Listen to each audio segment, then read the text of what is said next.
Michael Fisher has been bishop for the Catholic Diocese of Buffalo for nearly 5 years. He came to Buffalo after his predecessor, Richard Malone, resigned after he was widely criticized for mishandling allegations of sexual abuse. Now, the diocese has been in crisis mode for most of Fisher's tenure as well. For more than 900 sexual abuse claims filed as part of the Chapter 11 bankruptcy process, to church closings that have drawn the scrutiny of many area Catholics. We sat down with Bishop Fisher recently after he returned from a trip to Rome, where he met with Pope Leo XIV and other advisors at the Vatican.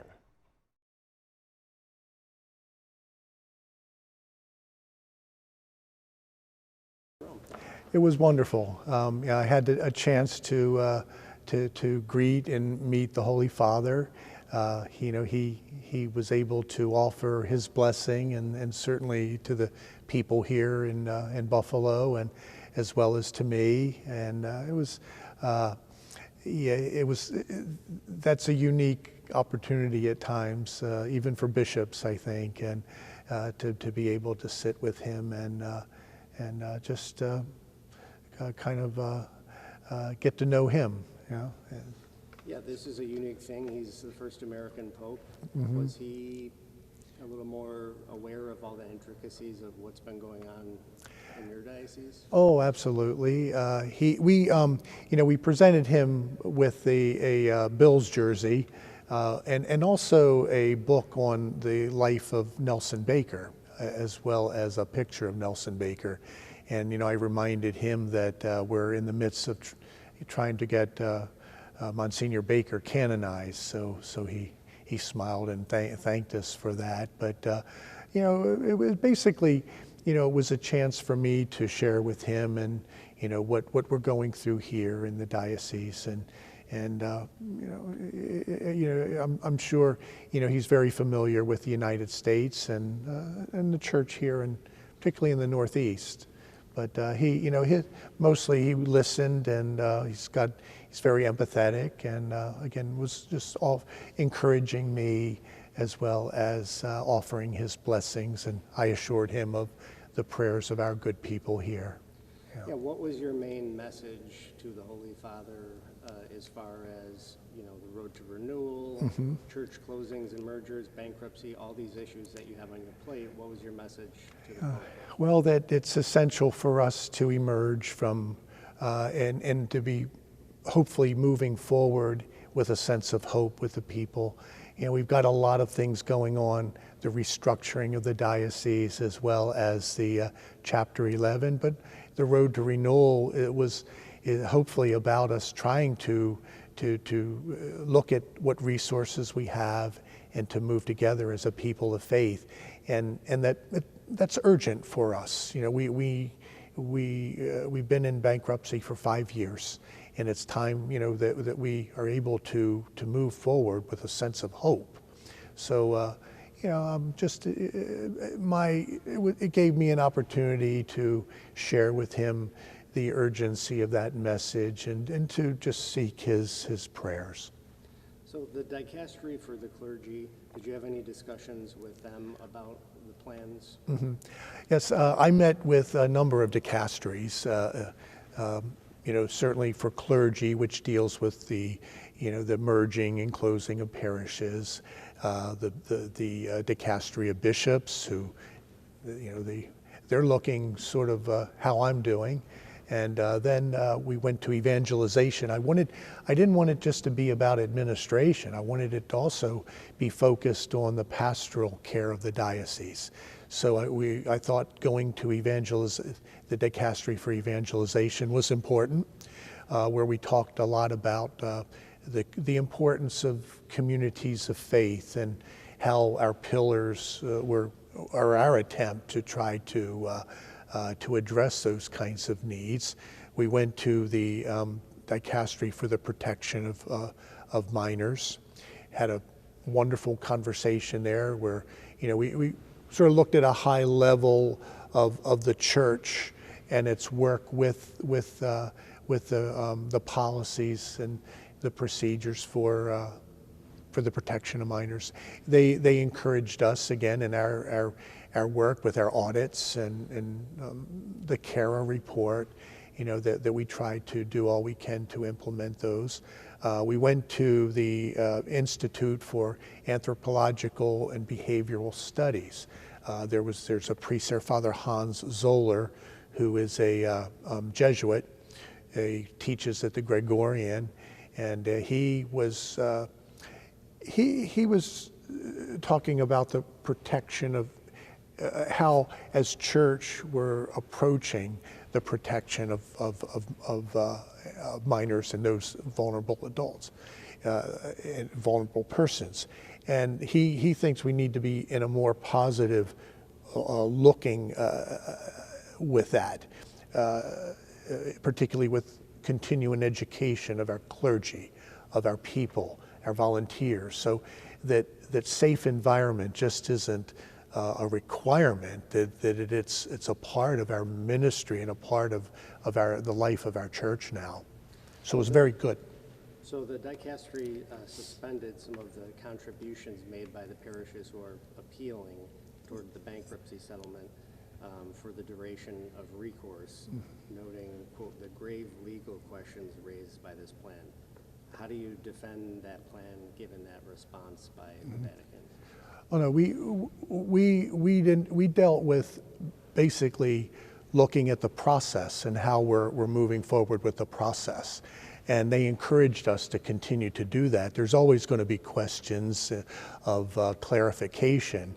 And that's really what this was all about. It wasn't getting into any of the specific cases of the parishes. It was looking at the overall process and where that stands. And I think when we left with hopefully them knowing that we're in a sense of urgency with the diocese with it, and that they want to help us. They said, please, we want to help you. And it was good because for me, it was an opportunity to get to know them, as well as to hear what they're engaged in when we send our paperwork over there. So faithful Catholics who I've spoken with have undergone many emotions in the last couple of years with the diocese and the abuse scandal. Some of them felt betrayed. Some of them felt disenfranchised as their longtime parishes closed. Others said that they felt the road to renewal was more lip service when decisions were already made by the diocese. What is your response to Catholics who feel that way? Well, when I first arrived, if you recall, the road to renewal was, and the Chapter 11, they were all just getting off the ground. The road to renewal, I actually put a pause on it for a number of months because I felt that there hadn't been enough consultation. So I went around all the different vicariates and in consultation, and then came to the, we have to move forward with this. We don't have the resources, we don't have the priests, and in some cases we don't even have the people in the pews.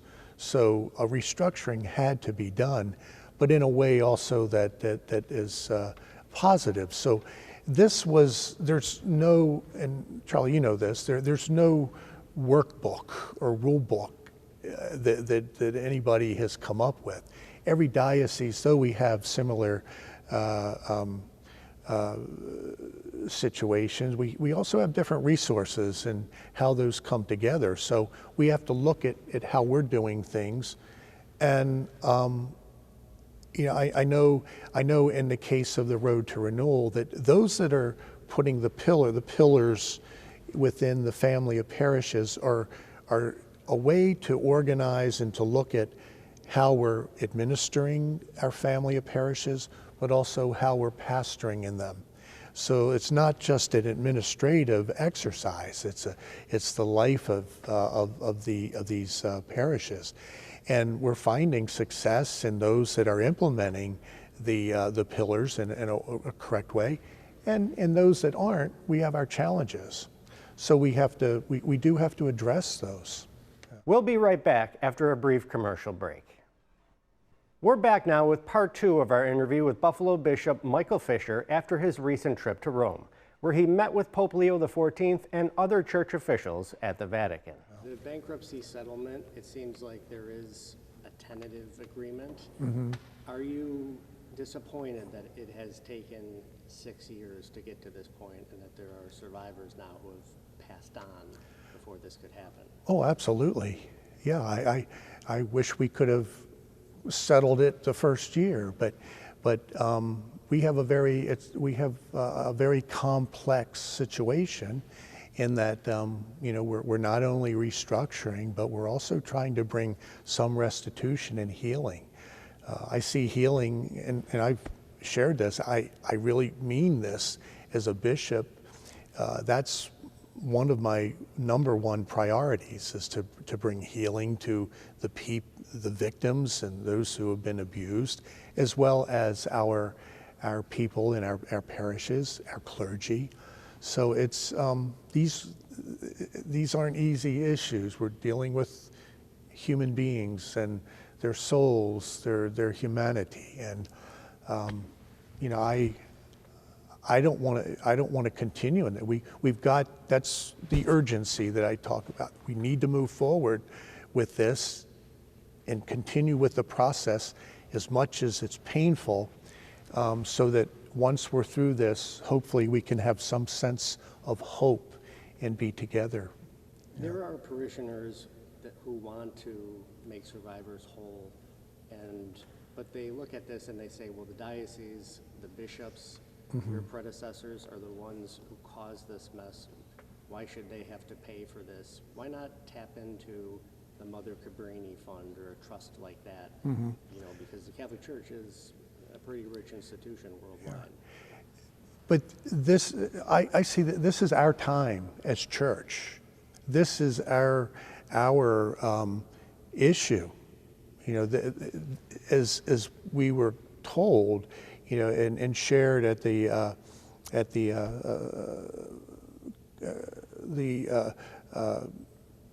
one of the commissions, that this can't just be seen as another program or something that's going to end. It's a part of the life of this church right now, and will continue till I die. So it needs to be continually addressed. There are so many things that I know I want to do in this regard, and but sometimes we can only do one thing at a time, and trying to move forward in a way. That's what the road to renewal, I think, hopefully will give us, and to again continue healing as we move forward. It's all of our responsibility as church. And I think we all have to acknowledge that, and to also be together in trying to solve it and to heal the situation. As part of the bankruptcy settlement, do you intend to release the files of the perpetrators and put them out there publicly for everyone to see? Well, as I said, when I came here, I'm committed to transparency and accountability, and all of that is a part of the discussions that we have, certainly with the creditors, and we have to, I can't really get into that yet until we have more discussion is how we're going to do that. But I'm certainly open to being transparent. We have to also follow the laws in regards to those things. Again, complex issues as to how much information is allowed. So there was a recent decision to place a priest on administrative leave, and he was previously placed on administrative leave before you got here. There's people who look at this and say, well, it's not child abuse, but it's the same thing. They're just shuffling a priest around. How would you respond to that?